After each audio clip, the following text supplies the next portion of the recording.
For me, it's everything it promised to be. And when I saw the results, I was like, best decision. The whole process was breezy, easy breezy. But what's good about it is they will really explain the process and what's going to happen.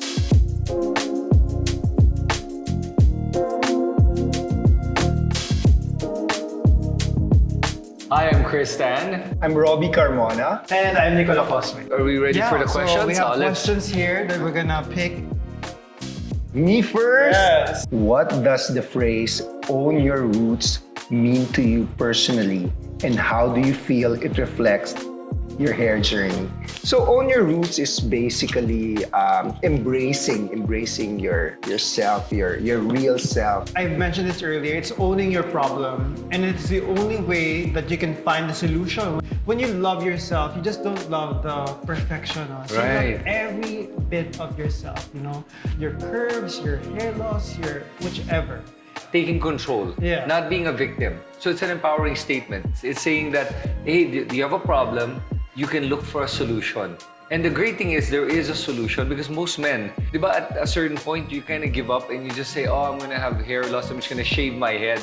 And they just literally surrender to it. Because I've seen people that had their hair transplant that did not take care of their hair after. It doesn't look good. Kasi the hair continues to fall. That's true, that's Diba? true, that's true. So it's so important the hair care after. Yeah. So that's what owning your roots is for me.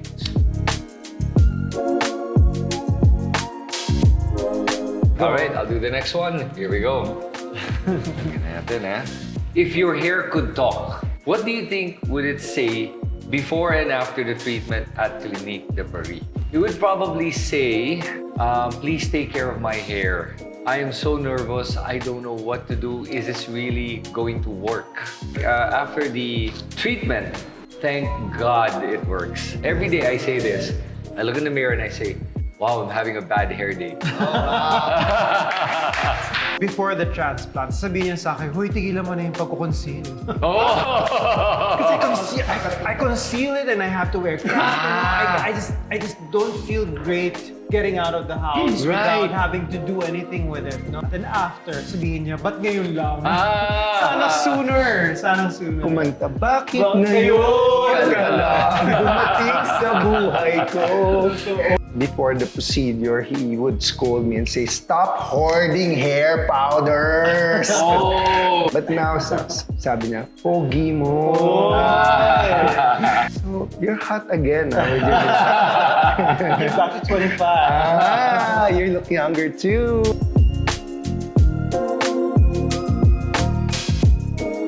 What is your hair hero moment? Share a pivotal moment when you felt like a hair hero or when you truly felt empowered to embrace your transformation.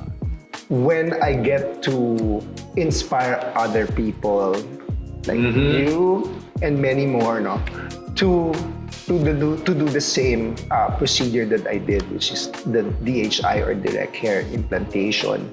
It's my way of giving back to them also. The moment I entered Clinique de Paris, sabi ko, this is it, you know? Everything's gonna change from here on. And people were congratulating me and they were asking me so many questions. And I felt at that moment, yung moment na yun, na ito yun, this is it. I am a hair hero. I think for me, before I got my hair transplant, I was always so worried about shooting. And I see people, and I know this is a common thing about the light in the back of your head. Yeah. The camera in the back of your head, ganon. I was researching it for over 5 years. It was only until I met Robby and I saw his results. That was that pivotal moment for me that I decided I'm gonna do this. And as soon as I decided, I felt like a hero because I documented my entire journey from the time I got it done. And I was so confident it was gonna work. Yeah. Can you imagine if it didn't work? Oh my gosh! So I shared that journey because I knew I needed to tell people about this. Was there ever a moment when you felt unsure or vulnerable about hair restoration? How did you push through with it? How did you push through it? I heard a lot of horror stories. It's really a matter of like choosing the best partner who would do your hair transplant. And I'm happy I found Clinique de Paris. I never really felt unsure with Clinique de Paris. Alam mo, for me, when, I saw some friends of mine had it done the old way, the FUT. Yeah. And the problem was, when you cut here, the hairline goes up.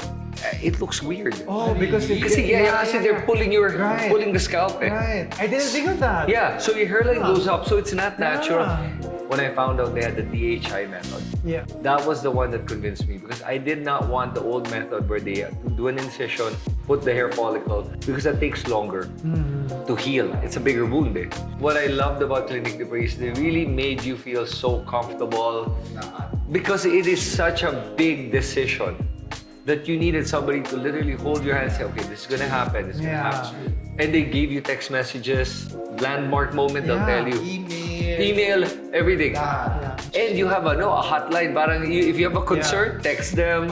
And I was like, this is so good. Yeah. Grab yung aftercare. And the aftercare. Nico would always check on me. Yeah. How's your hair? How are you? Ganyan. And it was Don't rap also. Yeah, and it was sincere.